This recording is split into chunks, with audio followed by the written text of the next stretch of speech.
ये कहानी शुरू होती है हमारी ही दुनिया में, जहां आज बहुत तेज बारिश हो रही है और इसके बाद नदी के पुल पर हम एक आदमी और औरत को देखते हैं और ये दोनों आते हैं नदी किनारे।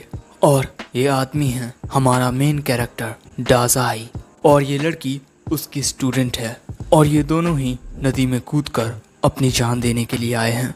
इसके बाद ये दोनों अपने हाथों में एक धागा बांध लेते हैं ताकि नदी के तेज बहाव में एक दूसरे से बिछड़े ना। और अब वो आदमी कहता है, सच्चान अब हम दोनों हमेशा एक साथ रहेंगे। लेकिन तभी अचानक इनके सामने एक ट्रक आकर इन दोनों को ही उड़ा देता है। लेकिन इसके बाद हम डाजाई को एक अलग ही जगह पर देखते हैं। डाजाई अपने आसपास की चीजें देख बोलता है, ये है वो दुनिया जिसमें हम मरने के बाद जाते हैं। लेकिन तभी एक आवाज डाजाई से कहती है, नहीं, ये मौत के बाद वाली दुनिया नहीं है। डाजाई पूछता है, कौन हो तुम? वो लड़की बताती है, दूसरी दुनिया से जिन लोगों को इस दुनिया में भेजा जाता है, मैं उन्हें रास्ता दिखाती हूँ। मेरा नाम एनेट है और ये दुनिया तुम्हारी दुनिया से बहुत अलग है।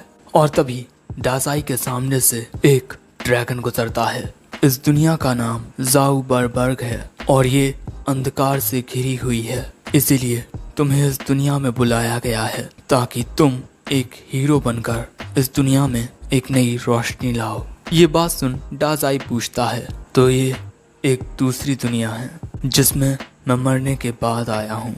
गॉडेस कहती है, हाँ, लेकिन तुम्हें इस दुनिया में एक मकसद के लिए बुलाया गया है। लेकिन इससे पहले कि गॉडेस कुछ और कहती, वो देखती है कि डाजाई ने काफी सारी नींद की गोलियां खा ली हैं, जिससे अब वो मरने ही वाला होता है। लेकिन तभी गॉडेस उसे हील कर देती है और कहती है, तुम ये क्या कर रहे थे? तुम इस दुनिया में आए हो एक हीरो बनने के लिए ताकि इस दुनिया को बचा सको। जिस पर डाजाई कहता है, मैं सिर्फ मरना चाहता हूँ। गॉडेस पूछती है, तुम्हें इस दुनिया के लिए चुना गया है, आखिर तुम मरना क्यों चाहते हो?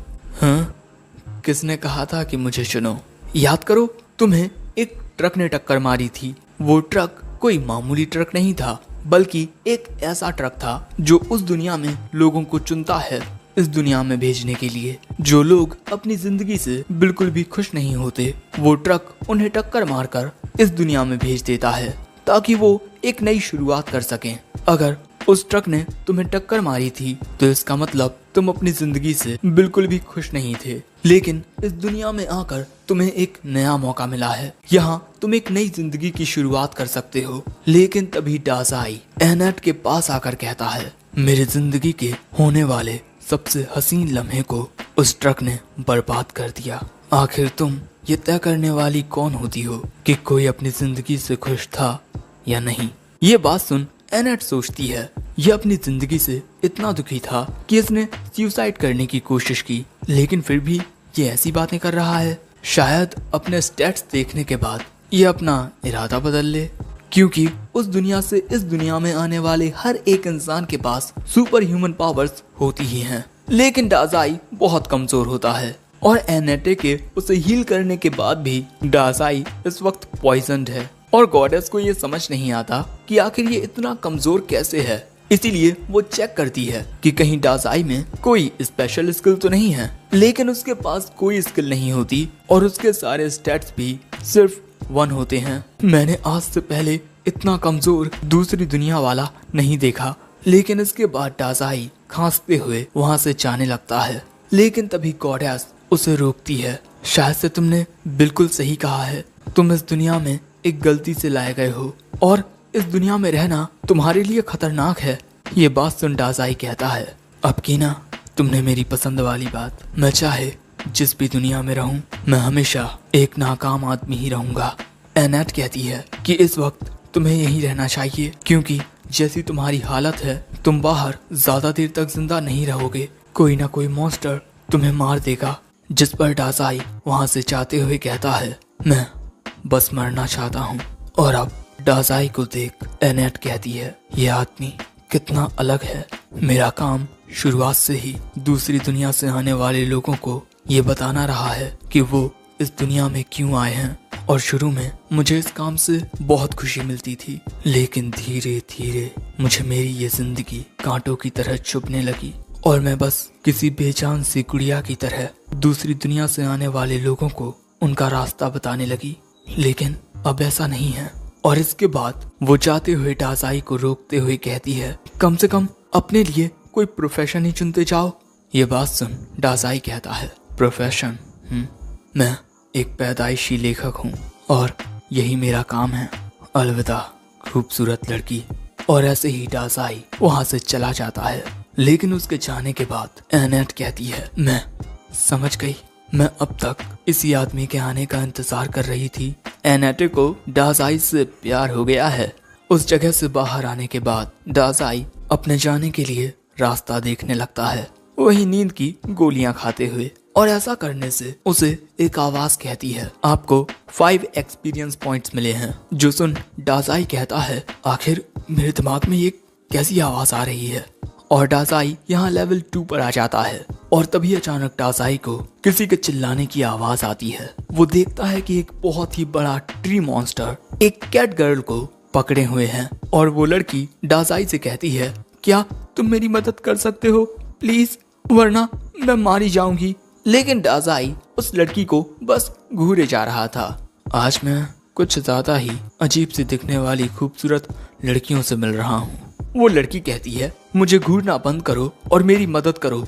ये बात सुन डाजाई उस लड़की को पकड़ने की कोशिश करता है और कहता है, माफ करना, मैं तुम तक पहुंच नहीं सकता। और अगले ही पल में वो ट्री मॉन्स्टर डाजाई को भी पकड़ लेता है, जिससे उसे सांस लेने में दिक्कत होने लगती है। अब तुम्हें चिंता करने की कोई जरूरत नहीं है, क्योंकि अब हम दोनों ही मरने वाले हैं। और इसके बाद हमें पता चलता है कि ये ट्री मॉन्स्टर दूसरे लोगों की लाइफ फोर्स को सोख लेता है, जिससे वो लोग मर जाते हैं। और अब वो मॉन्स्टर डाजाई और इस लड़की की लाइफ फोर्स को सोखने लगता है। और अपने मरने की खबर से डाजाई तो खुश होता है और वो सुकून से मर रहा था। डाजाई को देख वो लड़की कहती है, हे इतनी जल्दी हार मत मानो, हे क्या तुम इतनी जल्दी मर गए। लेकिन अगले ही पल में हम देखते हैं कि वो ट्री मॉन्स्टर अचानक ही फट जाता है, जिससे ये दोनों उसकी जकड़ से छूट जाते हैं और वो ट्री मॉन्स्टर वहीं पर खत्म हो जाता है। और इस लड़की को यहाँ कुछ समझ नहीं आता कि आखिर ये कैसे हुआ। और तभी एक आवाज डाजाई से कहती है कि आपके जहर से आपने एक ट्री मॉन्स्टर को हरा दिया है। और ये बात सुन ये लड़की सोचती है, क्या इस आदमी ने अपनी लाइफ फोर्स की जगह उस ट्री मॉन्स्टर को जहर एब्सॉर्ब करा दिया? क्या यह आदमी पहले से पॉइजन था? और अब वो डाजाई से कहती है, तुम कमजोर होने का नाटक कर रहे थे, है ना? तुम कितने ज्यादा स्ट्रॉन्ग हो। लेकिन डाजाई ये कहते हुए सिगरेट पीने लगता है कि हमेशा ऐसा ही होता है, खुद को मारने की कोशिशें करते हुए भी मैं हर बार बच जाता हूँ। ये बात सुन वो कैट गर्ल कहती है, आखिर तुम इतने उदास क्यों हो? तुमने मेरी जान बचाई है, कैसा रहेगा तुम मेरे साथ मेरे घर चलो। और इसके बाद वो डाजाई की ओर अपना हाथ बढ़ाकर उससे उसका नाम पूछती है। लोग मुझे टीचर कहकर बुलाते हैं। लेकिन तभी डाजाई की नजर अपने हाथ के धागे पर पड़ती है और उसे अपने प्यार की याद आती है। क्या तुम भी इस दुनिया में आई हो सच्चन? ये बात सुन वो कैट गर्ल कहती है, मेरा नाम सच्चन नहीं है। और इससे पहले कि वो डाजाई को अपना नाम बताती, डाजाई वहाँ से जाने लगता है। सो अब वो कैट गर्ल भी डाजाई के पीछे जाने लगती है। और वहीं डाजाई को अब जिंदा रहने का एक रीजन मिल चुका है, इस दुनिया में अपने प्यार को ढूंढना। क्योंकि अगर वो इस दुनिया में आया है तो उसका प्यार भी इस दुनिया में आया होगा। तुम इस दुनिया में कहीं भी हो, मैं तुम्हें ढूंढूंगा और उसके बाद हम दोनों साथ में मरेंगे सच्चान। दूसरी ओर हम एनेट को देखते हैं, जो भगवान से दुआ कर रही थी, हे ईश्वर उस आदमी की हिफाजत करना और प्लीज हम दोनों को किसी दिन फिर मिलाना। लेकिन तभी इस मंदिर के दरवाजे खुलते हैं और डाजाई वहां आता है। डाजाई को देख एनेट का चेहरा फिर से खिल उठता है। लेकिन तभी डाजाई के साथ इस लड़की को देख एनेट को झटका लग जाता है, आखिर ये लड़की कौन है? लेकिन तभी डाजाई कहता है, मैं तुमसे एक सवाल पूछना चाहता हूँ। मैं एक लड़की को ढूंढ रहा हूँ जिसका नाम सच्चन है, क्या तुम जानती हो वो कहाँ है? और ये बात सुन एनेट को सदमा ही लग जाता है, क्या एक और लड़की? और इसके बाद हम देखते हैं कि डाजाई और ये लड़की एक साथ आगे बढ़ने लगते हैं और इन्हें एनेट से सचिन के बारे में कोई जानकारी नहीं मिली। ये लड़की कहती है, सेंसेई सबसे पहले हमें रॉथ के कैसल टाउन में जाना चाहिए। और जैसे ही वो डाजाई का हाथ पकड़ती है, कोई आकर उनके हाथों को अलग कर देता है और ये होती है एनेट। आखिर तुम दिन दहाड़े एक आदमी का हाथ कैसे पकड़ सकती हो? वो कैट गर्ल कहती है, तुम यहाँ क्यों आई हो? लेकिन तभी वो एनेट को देख कहती है, तुम सेंसेई से प्यार करने लगी हो, है ना? एनेट कहती है, ऐसा कुछ भी नहीं है, वो तो मेरा कर्तव्य बनता है कि इस दूसरी दुनिया से आए कमजोर आदमी की मैं हिफाजत करूं। अच्छा, तो सेंसेई दूसरी दुनिया से आए हैं, इसीलिए वो इतने ताकतवर हैं। एनेट कहती है, वो जरा भी ताकतवर नहीं है, इसीलिए तो मुझे उसकी हिफाजत करनी पड़ रही है। जिस पर कैट गर्ल कहती है, सेंसेई ने एक ट्री मॉन्स्टर से मेरी जान बचाई है। और ये बात सुन एनेट को सदमा लगता है। क्या उसने तुम्हारी जान बचाई है? तुम उसके इतने करीब आ गई। दूसरी ओर डाजाई को एक कॉफिन मिलती है जो कि काफी आरामदायक थी। मैं इस दुनिया में आने के बाद काफी थक चुका हूँ, इसीलिए अब मैं सोने वाला हूँ। जब हम टाउन में पहुँच जाएं तो मुझे जगा देना। Good night Annette. तामा। हे, तुम तामा किसे कह रहे हो? मेरा नाम।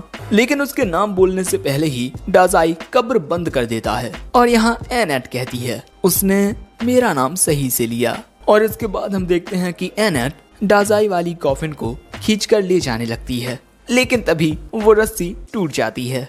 और आखिर में खूबसूरत शाम के वक्त एक महल में हमें एक लड़की देखने को मिलती है जिसकी आंखों में उदासी थी। और यहीं ये एपिसोड एंड हो जाता है। क्या लगता है, क्या डाजाई अपने प्यार के साथ मरने की ख्वाहिश को पूरा कर पाएगा? क्या वो इस दुनिया में अपने प्यार को ढूंढ पाएगा? और आखिर में हमें जो लड़की दिखाई गई वो कौन है? क्या वो सचिन थी? इन सवालों के जवाब हमें आने वाले एपिसोड्स में मिलेंगे। और इसका अगला एपिसोड देखने के लिए इस वीडियो पर जितना हो सके उतना लाइक, कमेंट और शेयर करो। अगर इस वीडियो पर अच्छा रिस्पॉन्स आएगा तो मैं जरूर से इसका एपिसोड 2 लेकर आऊंगा।